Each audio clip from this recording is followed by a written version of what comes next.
Good evening. I'm going to be very brief, but I am pleased to officially welcome you on behalf of Harvard University. We are really very grateful for the many talents and knowledge that you have brought to our home, and we very much hope that you will consider it part of your home as well.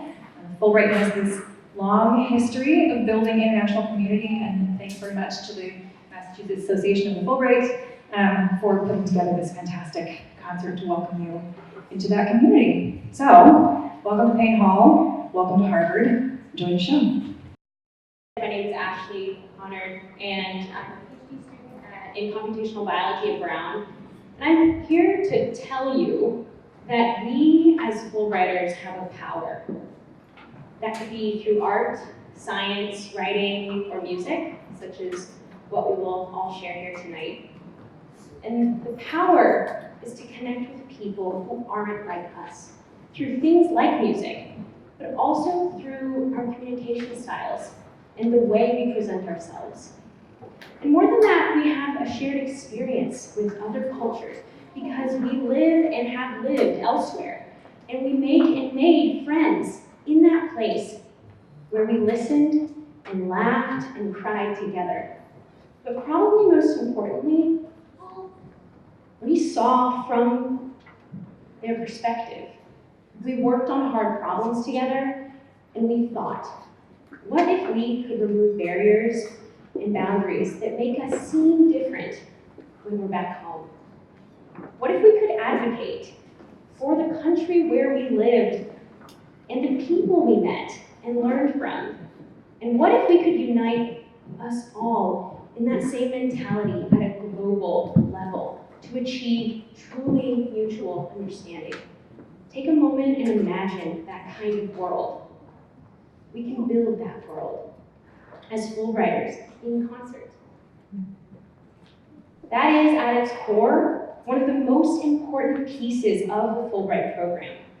And Senator Fulbright knew that could be possible by sending so many civilian diplomats to different corners of the world. It is our duty to advocate for the program and its values, to continue and to increase applicant numbers so that the kinds of experiences that we have and continue to have continue for generations to come. We are Fulbrighters for life. And when you return home, we have the opportunity to embrace the culture, their culture, and spread an understanding of their values while being ourselves. That's true integration of mentalities, of ideas, and people for a safer country and better world. And the people that each of you touched abroad and continue to touch while you're here, do the same thing.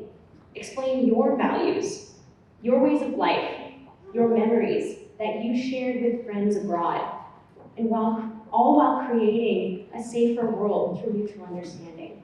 So speak, connect, sing, and engage in forums, nights out, and long conversations. And if those conversations spread right into the early morning dawn, I hope that you feel those connections. I hope that you feel them so strongly that when you return home, you continue to connect with the global community through the Fulbright Association. My name is Joe McDonough. I did mine Fulbright in the Sultanate of Oman in 2015, and I'm anxious to get back there. But I think all of us have some great stories and understand the mission of the Fulbright, which is just connecting with other people and getting to know more about folks is at the heart of the Fulbright mission and something that works. We want to thank Harvard very much for co-hosting tonight. Thank you, Gwen. And the Fulbright Association is we're a non-government organization. They have all the volunteers. No one's getting paid. We don't do really any fundraising, but we do rely on the kindness of friends like Harvard tonight, and especially the great work of my fellow board members. You're going to see Ariana Falk a little bit later, who's our music director, who deserves special thanks. Gavin Hunt, who you're going to see behind the camera, working the audio-visual machine, printing your program brochures, and playing the piano. She absolutely gets the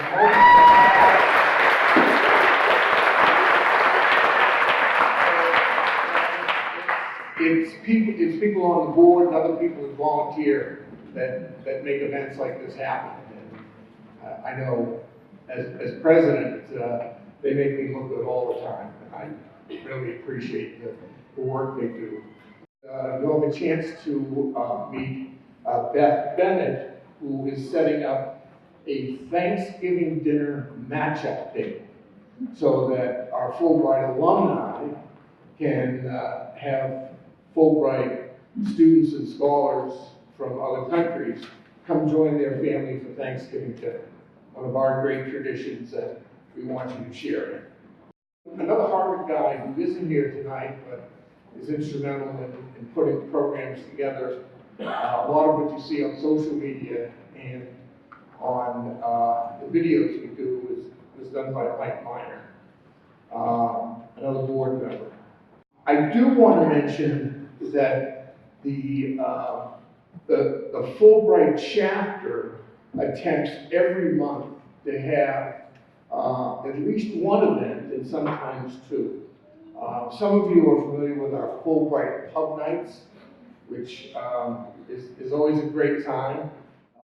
This year, we have a series of events that will allow you to learn a little bit about a new subject and interact with other Fulbrighters and other people from the Massachusetts community.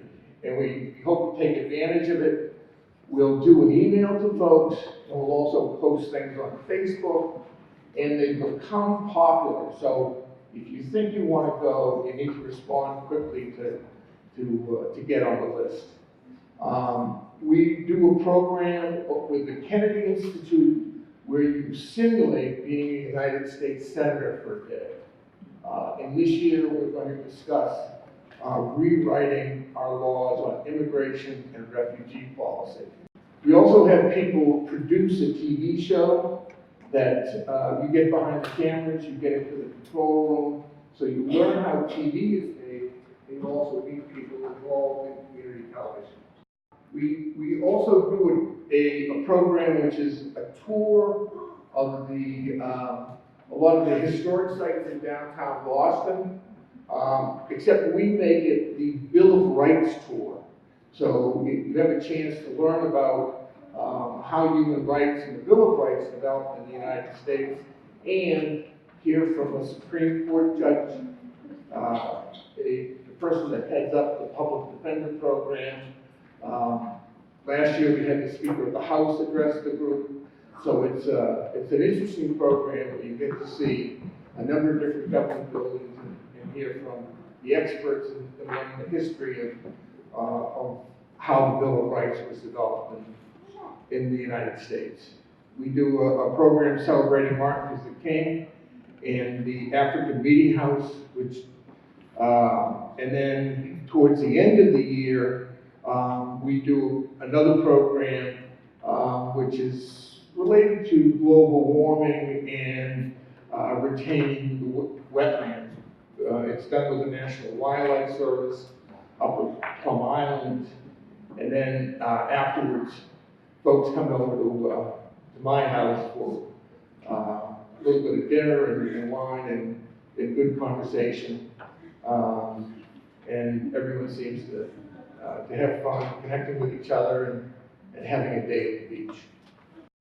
There's a number of different ways to contact us through email and Facebook, and if you want to volunteer and help run programs, or have some ideas for other programs, we are open to having you volunteer and open to your ideas.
Thank you.